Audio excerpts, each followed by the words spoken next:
Shalom, shalom, shalom, ahab, wa barak. First and foremost, I want to give all praise, honor, and glory to Yahweh, Bahashem, Yahushai, Waha, Rakah, Quadash, and double honors to the elder apostles, the prophets, and the teachers over at GMS that have been bringing out this truth the last 40 plus years.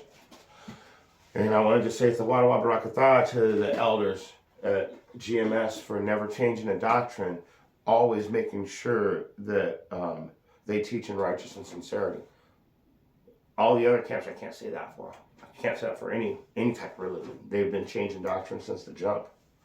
So today's just a review class. I was going to go through the book of 2nd Esdras and chapter 16. So let's just get right into it, and then we'll see where it takes us. So it kind of gets into the sword a little bit, but before I even start, the sword is going to be two different things here. We have a physical sword of destruction, and then we have the two-edged sword, which is the word. So let's go ahead and get into it. This is 2nd Esdras, chapter 16, starting from the top. Woe be unto thee, Babylon and Assyria. Woe be unto thee, Egypt and, woe be unto thee, Babylon and Asia. Woe be unto thee, Egypt and Syria.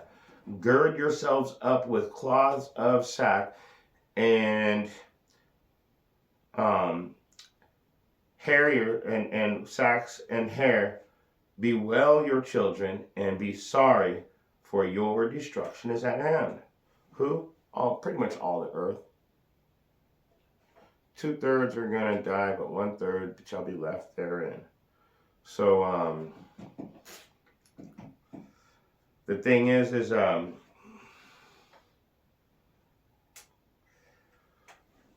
let me get that precept. Jeremiah 30:7. Alas, for the day is great, that none is like it. It is even the time of Jacob's trouble, but he shall be saved out of it. So that's what we're coming into. I think it's, let's see. Zechariah chapter 13.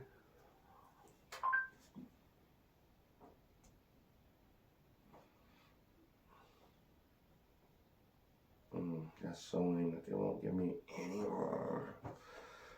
Zechariah 13:8. It shall come to pass that in the land, saith Yahweh, 2 parts therein shall be cut off and die.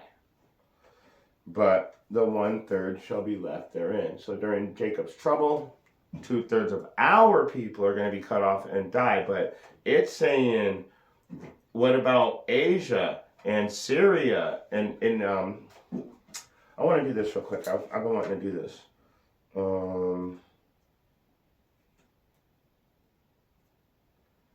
Picture of a map of your... Picture of a world map.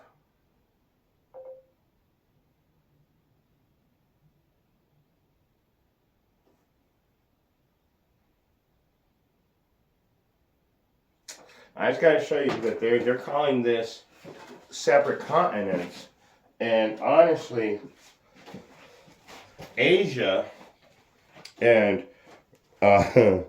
Russia are pretty much the same place. So if you can look right there, you get a perfect example.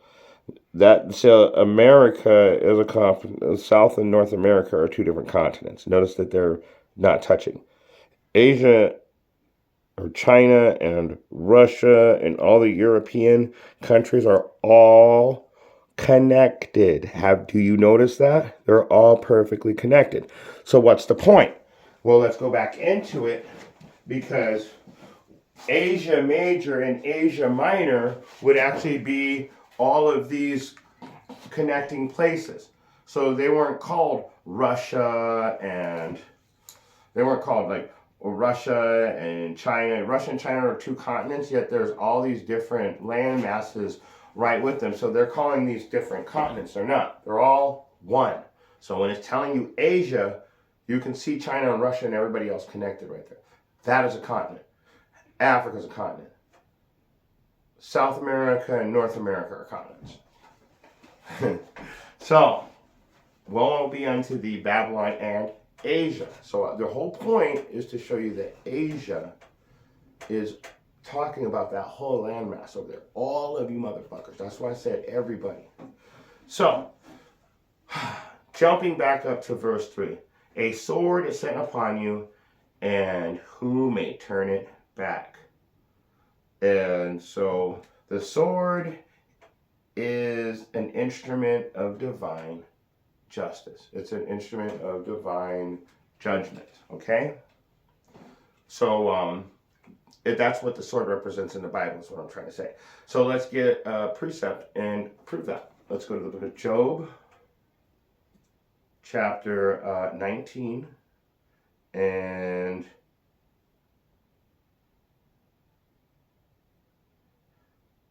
29. Be ye afraid of the sword, for wrath bringeth the punishments of the sword, that ye may know there is a judgment. So what is the sword? It's bringing forth the punishments, and it's there for judgment. So be afraid of this sword. And we all know that he has, he uses Esau as a sword. So he uses his word as a sword. And then, let me just keep going. Let's stop right there with that, because those are two things that are both his swords. Those are the weapons in his in his quiver. So he's got the arrows that are in his quiver are the word. He uses the Edomites, how they've conquered the earth. We have not followed instructions, so we receive the recompense of not following instruction. So going back into it, Job. No, I'm sorry.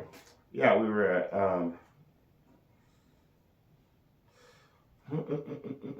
why is this one in 30?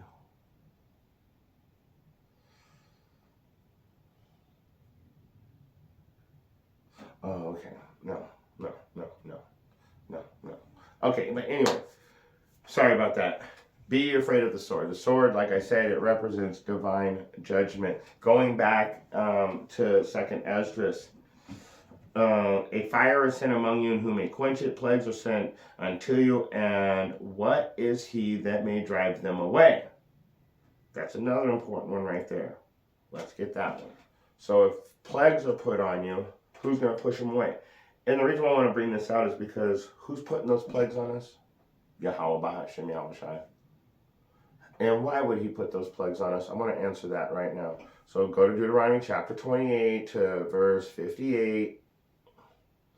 And it reads, if thou wilt not observe to do all the words of the law that are written in this book, that thou mayest fear the glorious and fearful name Yahweh Bahashem Yahushai, then Yahweh will make thy plagues wonderful. So why is he putting the plagues on us? Why would he put those plagues on us? Because we didn't follow his instructions. So no matter what, at this time, even coming back to the truth, knowing that you're not even worthy of being saved, because we know that we can't even keep the laws at this time. So that's where the grace period comes in. The laws aren't done away with. He's removed the consequences of the law so we could come back to the truth. At this point, we're in a grace period to get our minds right and get it together. But these plagues that he's putting on us, it's for the people that refuse to get their minds right.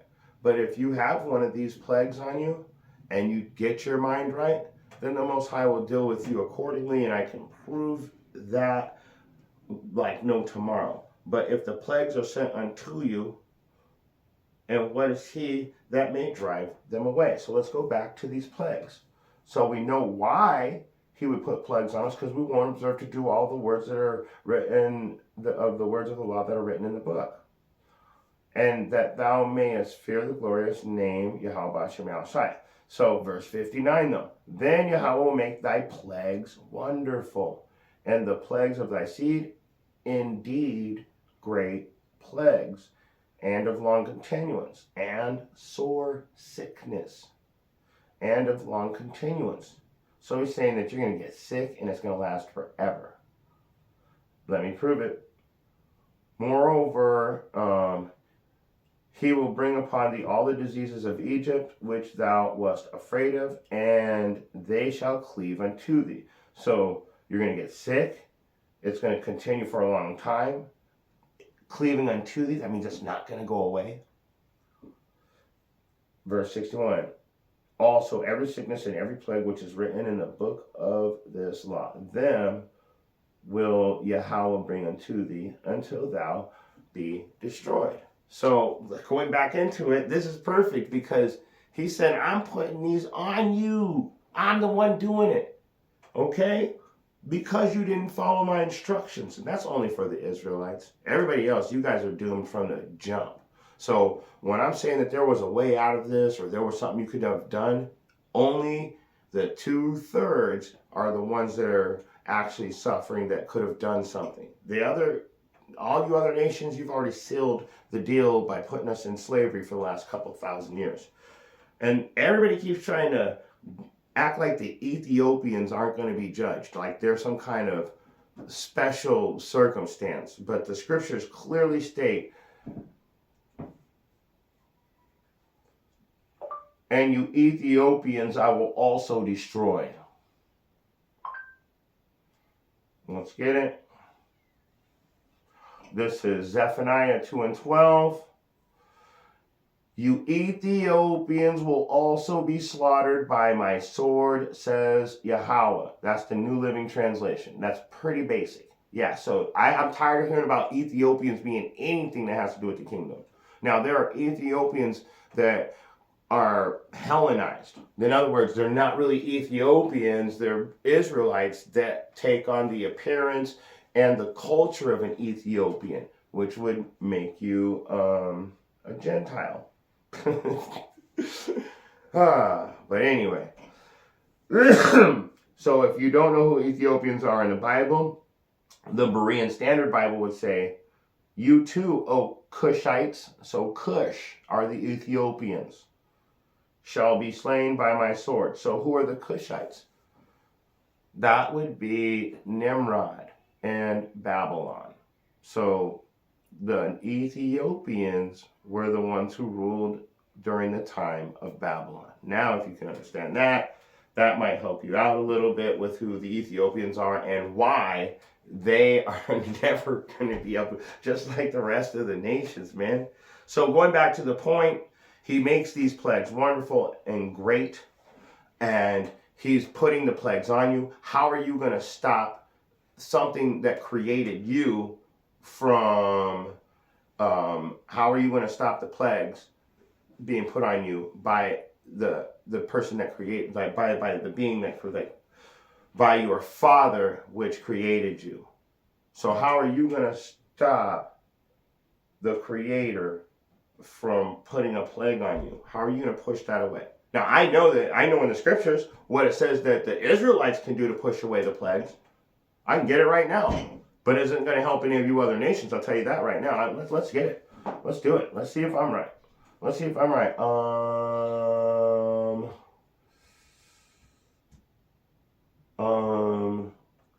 Ezekiel. See, this is what I love about the Spirit. And we brought this out yesterday, but I'll bring it out again. Chapter 33 and verse 12. We're bringing this out until I'm blue in the face. It says that in verse 12, therefore thou son of man, that's talking about the Israelites, say unto the children of thy people. Who's thy people? Israelites. The righteous of the righteous shall not deliver him in the day of his transgression. So the righteous, the most righteous man on earth, if he starts sinning, he cannot be delivered. Okay, but now I'm going to show you guys in Israel that yes, the only way you can turn away or drive away these plagues, I'm going to show you right here. This is it. Are you guys listening? This is the only way it's going to work. As for the wickedness of the wicked, he shall not fall thereby in the day that he turneth from his wickedness. Neither shall the righteous be able to live for his righteousness in the day that he sinneth. So do you understand how to be how to pull this, how to drive away the plagues? Do you understand how to do that now? You have to come back to the truth and start following the instructions. But since you're part of the 2/3, I thought I'd tell you. But we both know that that's not going to happen. So, you know what?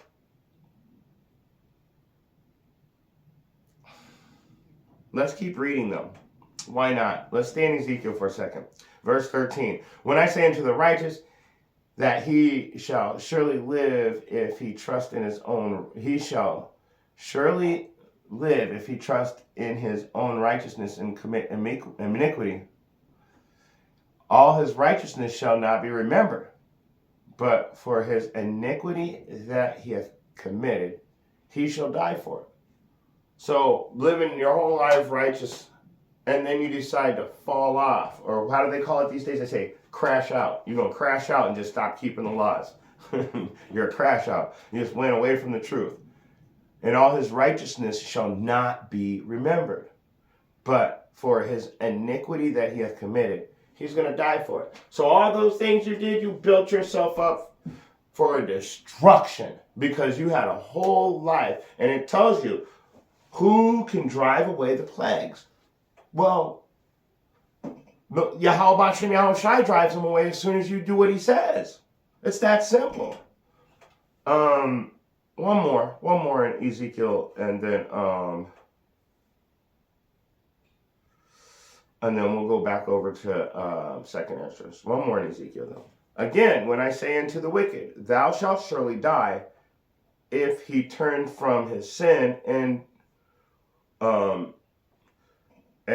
do that which is lawful and right. Again, let me read it again. Again, when I say unto the wicked, thou shalt surely die, if he turn from his sin and do that which is lawful and right.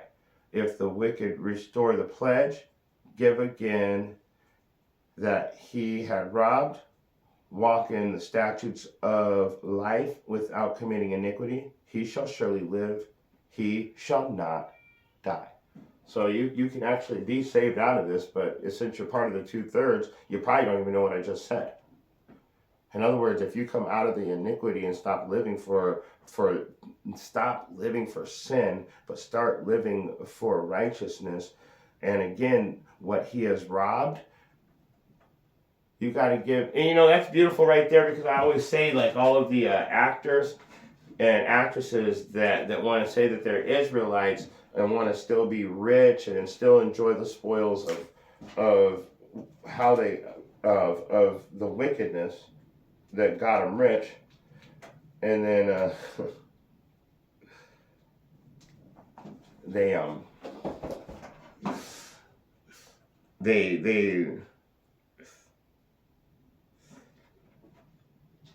damn it, my mind went blank again.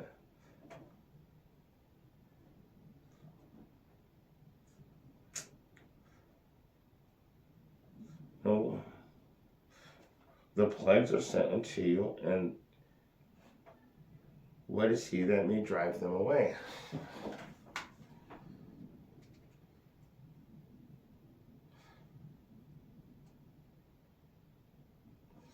So these actors and actresses, they can't drive sin away because they want to still have the best of both worlds. That's what I was trying to say. Man, that was horrible. Horrible. So you can be saved out of it, but like I said, since you're part of the 2/3, you're not going to be. But the 1/3, they're going to come back to the truth. They're going to stop the sin. They're going to make a pledge. And that's what I was talking about. Man, when I was talking about giving back what you robbed, and when you're an actor or an actress, all the money you got was through wickedness. So to be able to say you're an Israelite or want to have anything to do with this truth, you pretty much have to give back everything from that old life. And nobody is willing to give back millions and millions of dollars. So, and yeah, what you're doing, if you're playing into their agenda and you're putting their Kabbalah style witchcraft on the people, yeah, you have to give all that back. It's just the way it is. Anyway, let me just keep reading. Going back over to 2nd Esdras and picking up where I left off. May any man drive away a hungry lion in the wood, or may anyone quench a fire in stubble when it hath begun to burn. And when you go into stubble, it goes into like, what is it? Straw, like really dry straw or hay. So if I pull it up in a different version, it's going to say straw. So that stuff, once you light that, man, that stuff is like literally just lighting up gas. That's how fast it burns. Verse 7. One may turn again the arrow, may one turn again the arrow that is shot of a strong archer. In other words, are you going to stop the prophecies when they're shot out? This sword that's coming out is the prophecies, and it's a warning it's a pre-warning of the real destruction, because there's going to be a physical sword that comes out. So you can't really stop the prophecies is what it's saying. So may one turn again the arrow that is shot of a strong archer. Verse 8, the mighty Lord sendeth the plagues, and who is he that can drive them away? Nobody can drive away the plagues. I showed you that, unless you come back to the instructions according to Ezekiel chapter 33, 12 through 15. Verse 9, a fire shall go forth from his wrath, and who is he that may quench it? And it tells you that too. A fire may go forth from his wrath, and who may quench it. And this fire is real. And how are you going to put it out? Because you're not going to be able to. But let me show you the fire that's going to come from his wrath. This is Isaiah 66, starting at 15. For behold, Yahweh will come with fire. And what is he doing with it? And with his chariots like a whirlwind, to render his anger and fury, with his rebuke with flames of fire. So what is he going to, why is he coming with this? Why is he doing this? Let's find out. Verse 16. For by fire and by his sword will he plead with all flesh, and the slain of Yahweh shall be many. So a fire shall go forth from his wrath. He's telling you, he's going to plead with all flesh. How are you going to stop this? And who is he that may quench it? You're not going to turn the fire off. If you're part of the 1/3, you're going to be called up. You're going to be spared from this destruction. Verse 10. He shall cast lightning, and who shall fear? He shall thunder, and who shall not be afraid? His voice is like the thunder. Boom, boom. Like, ah!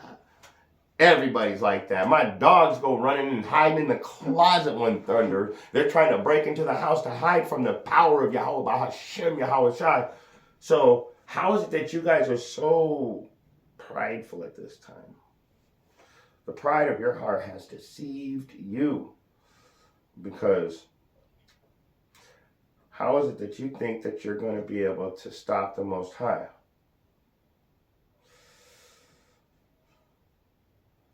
In fact, let me get that. Obadiah 1 and 3. The pride of thy heart hath deceived thee, thou that dwellest in the clefts of the rocks, whose habitation is high, that saith in his heart, who shall bring me down to the ground? And over here, let's read verse 11 in 2nd Esdras chapter 16. And Yahweh shall threaten, and who shall not be utterly beaten to powder in his presence? Who shall not utterly be beaten to powder in his presence?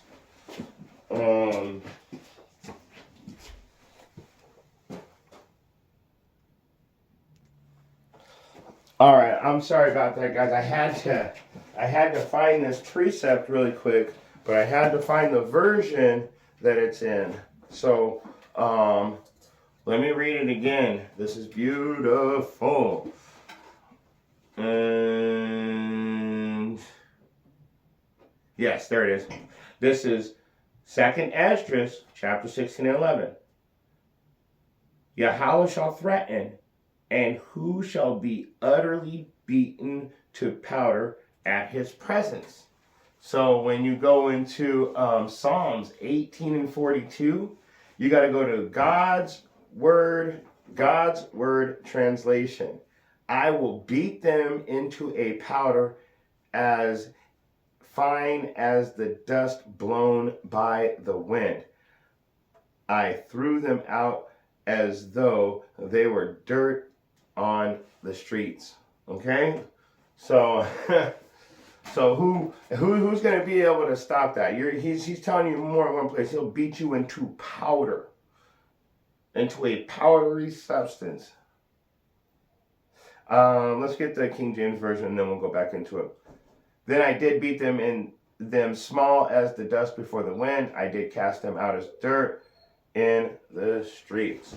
So the Lord shall threaten. So if he threatens you, who shall not be utterly beaten to powder at his presence? So if he's threatening you, and then when he shows up, you think that you're gonna what? What are you gonna be able to do? You better resolve that before he gets there.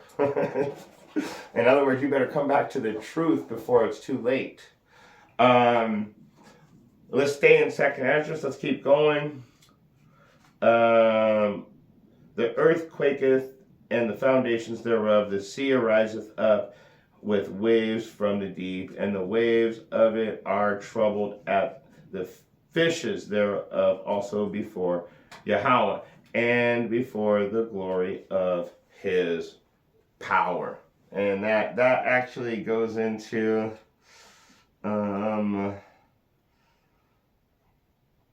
let's get it, and I guess we could do it in Matthew.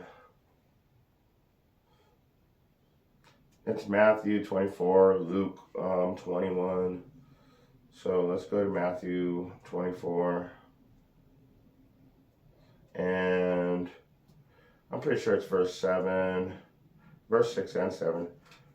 So,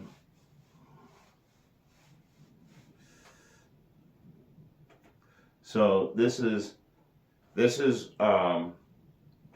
what I mean by the sword going out and the word going out, because when Yahweh starts to look at us again, the certain things are going to happen in the earth.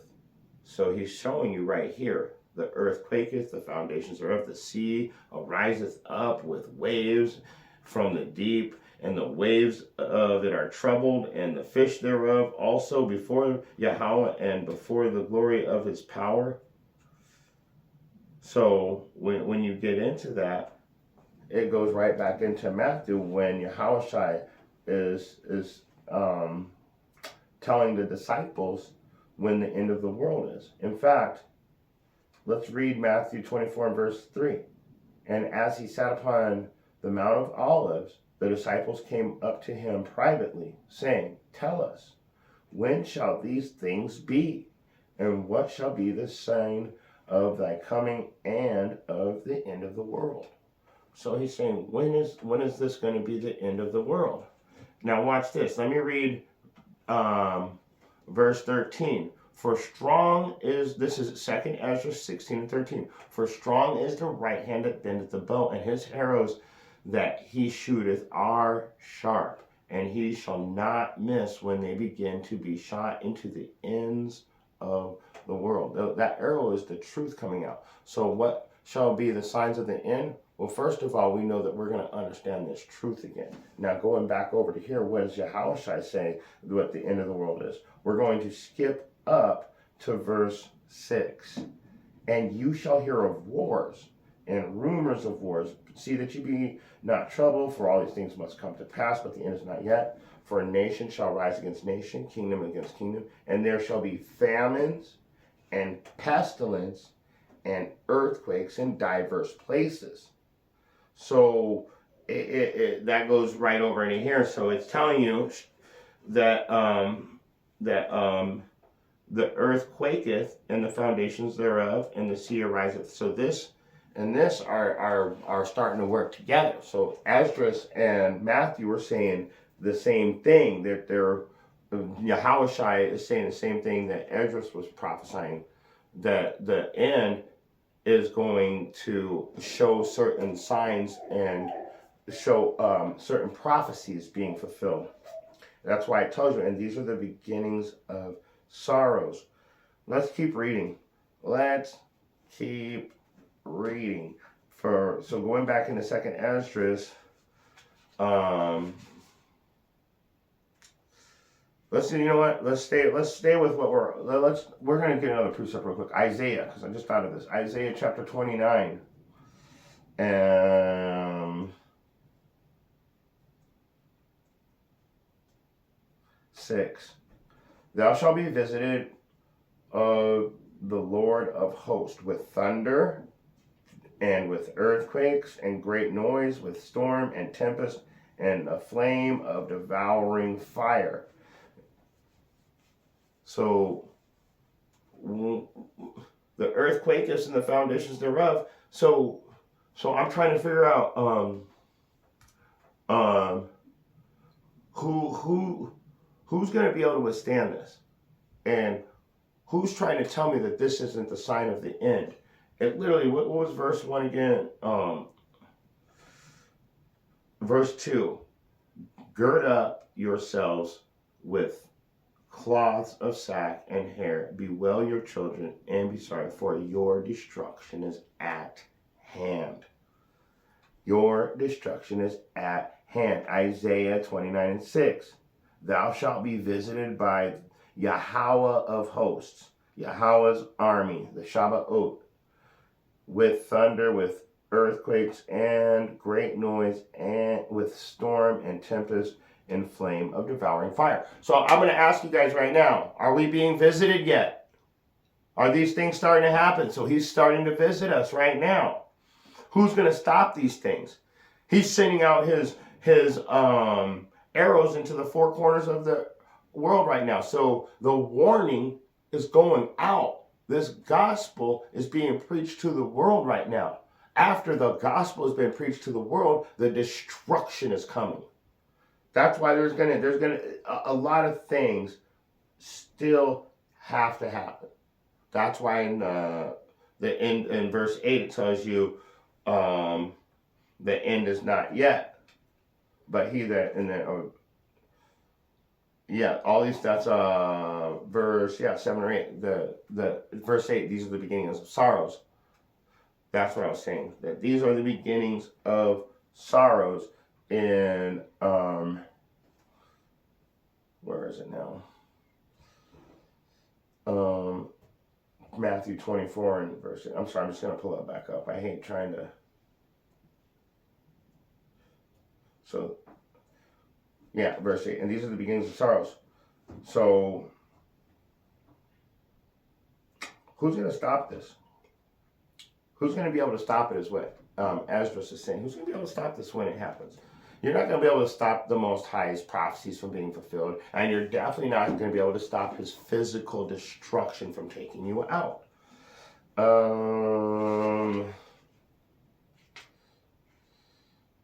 Going back over to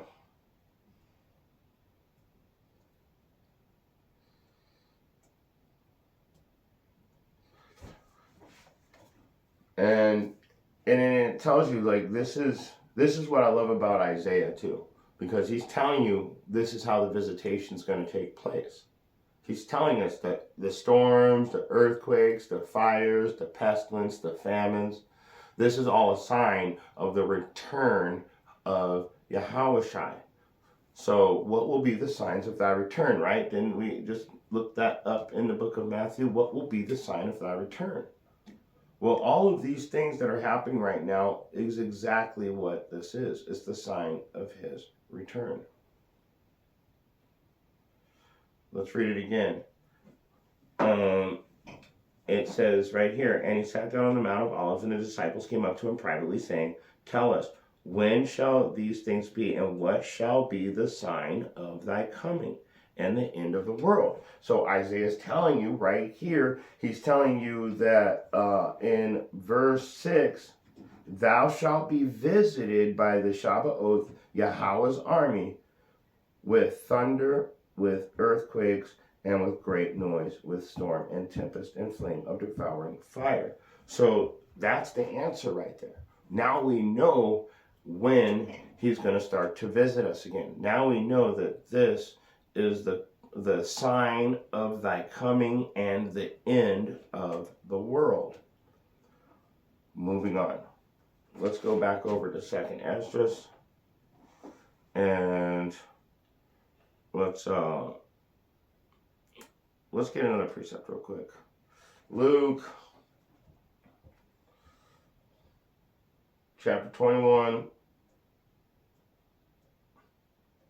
and 11, and it reads, and great earthquakes shall be in diverse places, and famines and pestilence and fearful sights and great signs shall there be from heaven.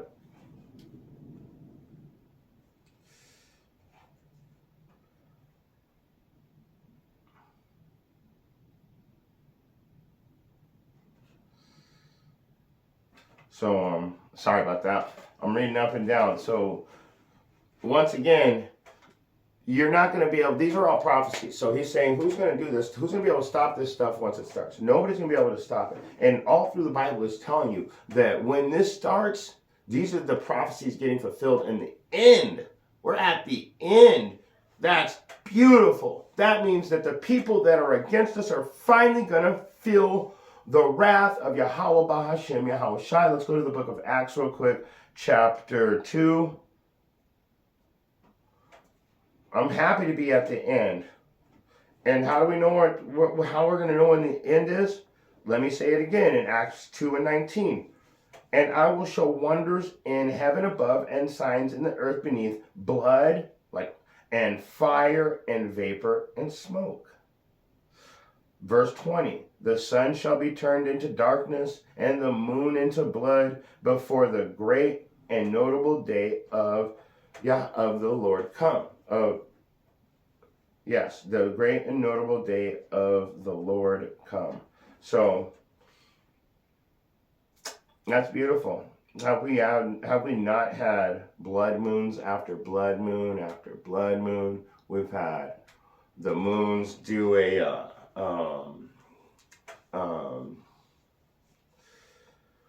lunar eclipse, and then the lunar eclipse is like 1 year one goes this way, and then it crosses and makes a perfect X, marks the spot for destruction, and America has just been going down.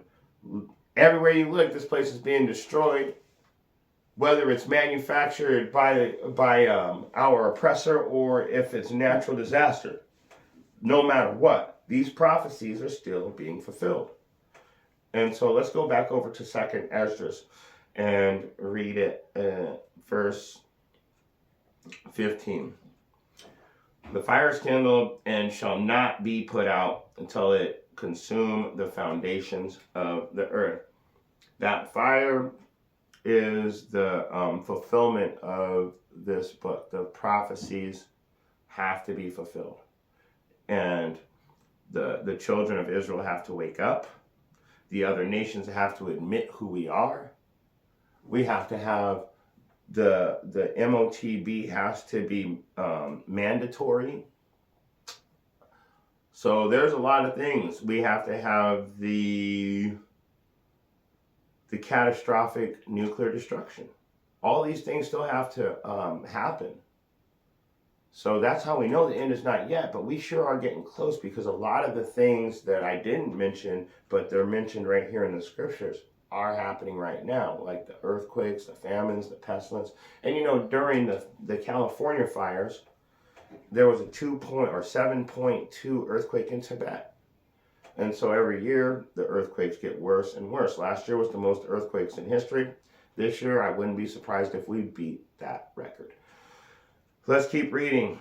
And so, the fire is kindled and shall not be put out till it consume the foundation of the earth. Like as an arrow which is shot of a mighty archer returneth not backward, even so the plague that shall be sent upon the earth shall not return again. So everything that the Most High is sending out, it's not coming back void. And it's not coming back to him worthless. Like as an arrow which is shot of a mighty archer returneth not backwards, even so the plagues that shall be sent upon earth shall not return again. So he's telling you in this future that we're at now. Back then he's prophesying, but now it's happening. And I already read in Deuteronomy chapter 28, starting at verse 58, showing to verse, I think, 60, showing you that not only he's sending out these plagues, but they're going to consume the foundations of the earth. That's part of it. The plagues are out everywhere. It's not just in one spot. You see this stuff popping up all over the world, and it tells you even the plagues that are not written in the book of Islam. So every type of disease. That's why we have all these man-made. Most of the diseases that we have these days have a patent and a copyright. In fact, all of them do. All of them. You show me one that doesn't. If they have a name for it, there's a patent and a copyright. So now that brings us into verse 17. Woe is me. Woe is me. Destruction is for me. Destruction is for me. Who will deliver me in those days? Well, that's pretty easy. I'll bring out the number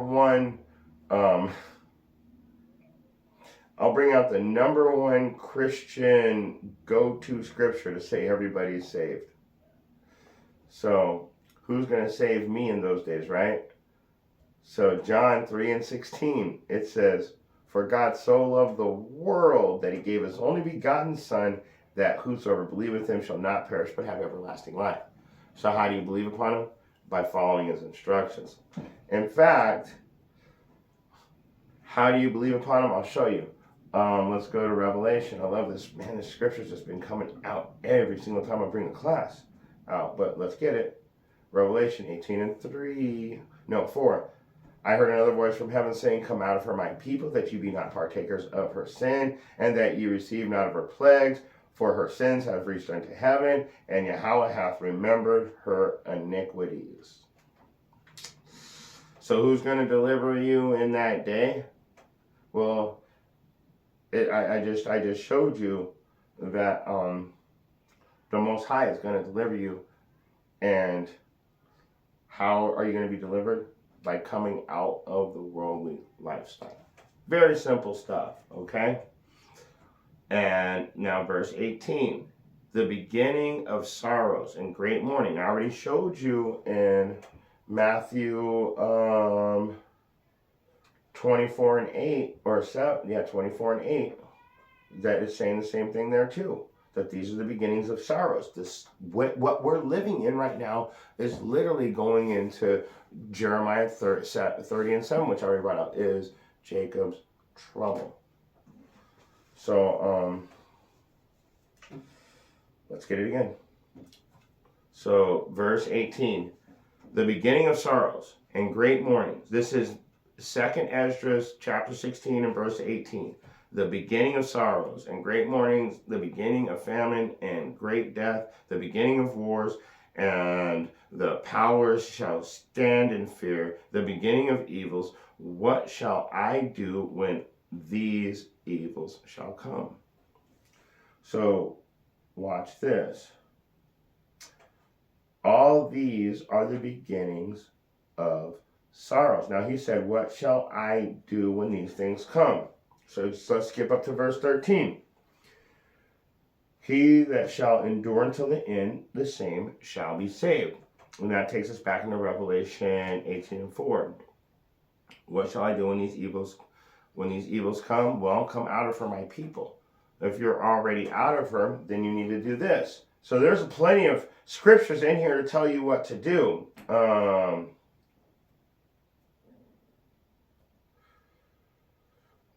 Zephaniah chapter 2 and verse 1. And what does it tell you? Gather yourselves together, O gather together, O nation not desired, before the decree bring forth, before the day passes the chaff, before the fierce anger of the Lord come upon you, before the day of the Lord's anger come upon you. Verse 3, here's the point. Seek ye Yahweh, all ye meek of the earth, which have wrought his judgment. Seek righteousness, seek meekness. It may be ye shall be hid in the day of the Lord's anger. See that? There's the answer right there. It says, "What shall I do in these in these times? What shall I do when these evils shall come?" Well, and now he's telling you that you can be hid in the day of his anger, but you have to follow certain instructions. That's why you have to come back to the truth anyway. Now, this sword is being shot out to the four corners of the earth. It's not coming back void. It's not going to come back void.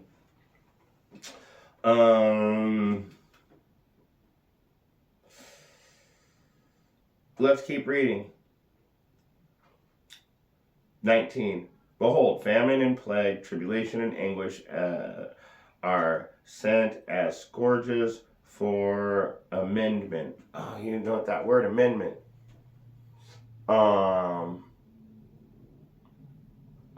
Let's find out. I forgot what it meant. It's at the tip of my tongue. What's the biblical definition of amendment?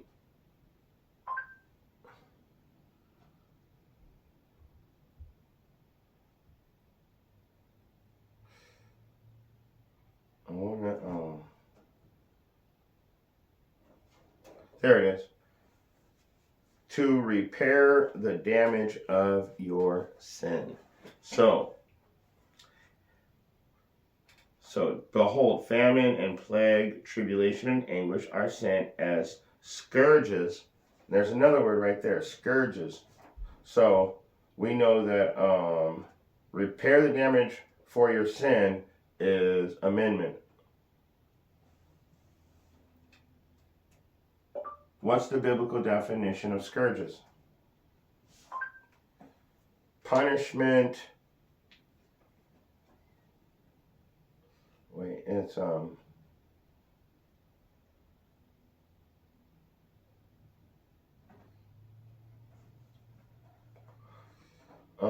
punishment visited on the people of Yahweh. Isn't that beautiful? So scourges pretty much only pertains to Israelites when it goes down into it. When it's a biblical definition. In fact, it refers to any punishment at the hand of enemy or natural disaster visited on the people by Yahweh. So, I'm sorry, so I said that wrong. I said that the scourge was only for the people of Yahweh, but it's visited on the people. I misspoke right there. It's all people. But anyway, it's a punishment by Yahweh is what the point is. Okay? And so, and the scourges are for amendment, right?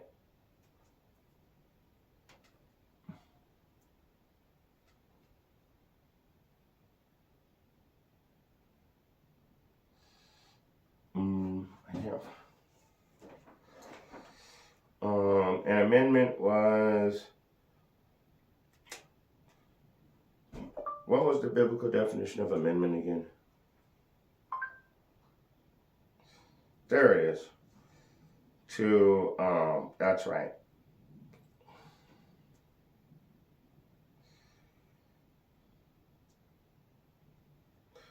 To repair damage for your sins. So let's try it again. That was I like these verses because when you know exactly what the words mean, it makes a lot of sense. So going back into it. So behold, this is 2nd Esdras 16 and 19 again. Behold, famine and plague, tribulation and anguish are sent as scourges. And what is a scourge? What is scourges? It's punishment by visited on the people by Yahweh. So scourges are punishment from Yahweh. So these tribulations and anguish are punishment sent by Yahweh for repairing the damage of your sin. So, do you understand that now? So, he's punishing you to repair your sin. That's a big verse right there. Number 20. But for all these things they shall not turn from their wickedness, nor be always mindful of the punishment, the scourges. So they don't even realize they're so far gone. They don't even probably know that they're getting punished by Yahweh at this point. Well, what do people say? Oh, that was a freak of nature. You know, things happen. They always blame it on something else, but they refuse to give credit where credit is due. Now, if Yahweh Hashem Yahweh Shai controls everything, then we got to give him credit for doing his work. Okay, let me just keep reading. Behold, victuals shall be so good, cheap upon earth, that they shall think themselves to be in good case. And even then shall evils grow upon the earth, sword, famine, and great confusion. So that's right now too. That's why people are going, oh man, you guys are crazy. You guys are going crazy. We're going to make America great again. Don't even worry about it. Everything's going to go back to normal. Everything's going to be fine. But while you're saying that you're in a good case, you think that you're in a good position, evil is growing upon the earth. Sword, famine, and great confusion. And that great confusion is almost a perfect harmony at this time because it's fulfilling prophecy. Everything they do is for confusion. Every single thing. Never let a good disaster go to waste. So anything happens, they turn it into a money-making situation for themselves. So they lie to you about the wars, the rumors of wars. If there is a war, they'll tell you about it. But the way that they tell us, they paint a picture of what they want you to believe, whether it be for this or for that, for him or for her. But they want to paint that picture to make sure that you're following their narrative. I'm going to go a couple more verses and we're going to shut it down. So, verse 22. For many of them that dwell upon the earth shall perish of famine, and others that escape the hunger shall the sword destroy. I love that. I love that. You know what that is? That's I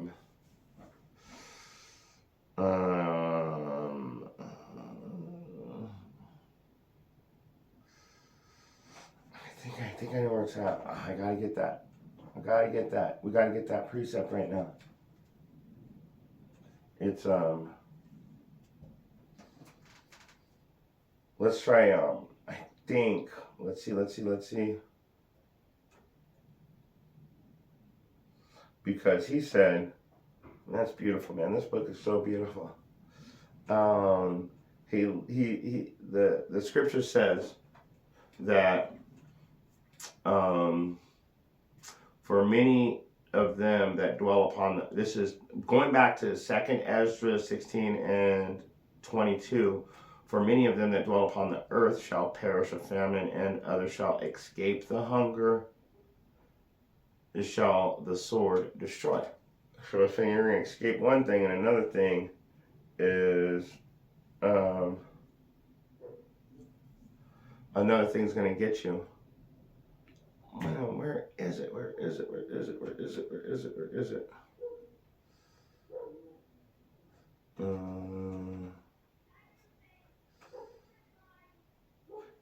Amos 5 and 19. Let's bring it out. All right, listen to this. This is the King James Version. And what we were saying is the guy escaped the famine. Let's go back to it real quick. Because it said, for many of them that dwell upon the earth shall perish of famine, and others shall escape the hunger, shall die by the sword. So you're escaping one thing, but then another thing is coming to get you, showing you that there is no escape. So now when we go to Amos 5:19, it reads, as if a man did flee from a lion and a bear met him, or went into the house and leaned his hand on a wall and a serpent bit him. So it's showing you also in Amos that there is no escaping. If the Most High wants you, he's going to get you. You're going to escape the hunger, but you're going to die by the sword. You're going to escape the lion, but you're going to go around the corner and there's going to be a damn bear there. And then you jump over the fence, or you jump back over the wall to get away from the bear and the lion, and you get bit by a serpent leaning up against the wall to catch your breath.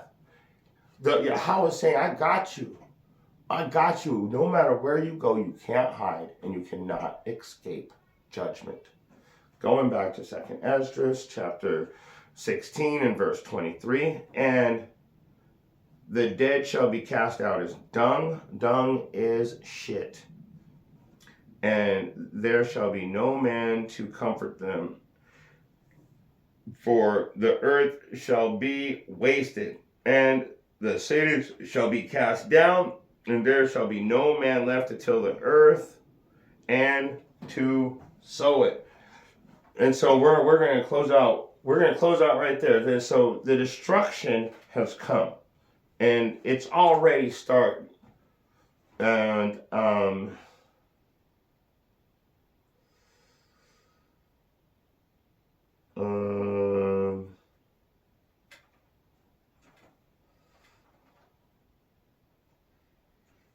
looking for a very specific verse.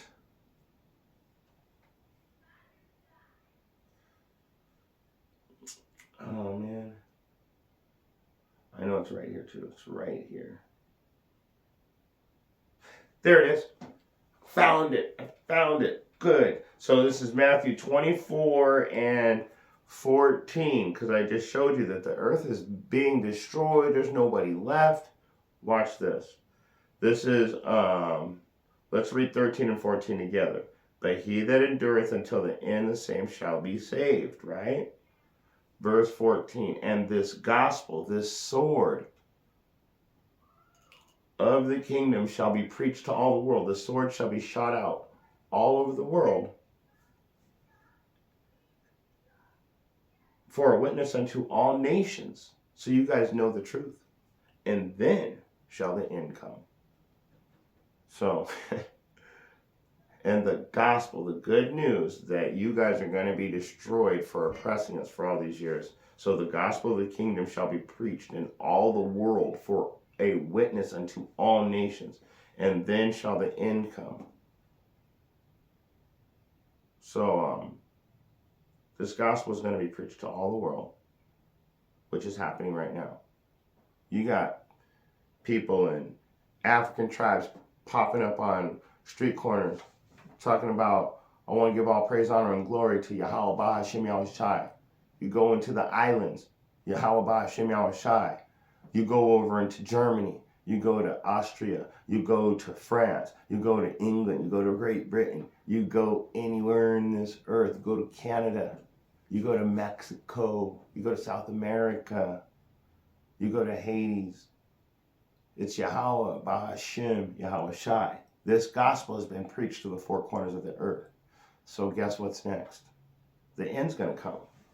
And Revelation 22 and 12, behold, I come quickly, my reward is with me to give every man according as his work shall be. So you know that this word's going out. You've been warned that the destruction is here. The destruction is here. And it's waiting for the very last few elect to be sealed before the full destruction comes. And with that being said, if you have eyes to see and ears to hear, I hope you got something out of this message. Shalom.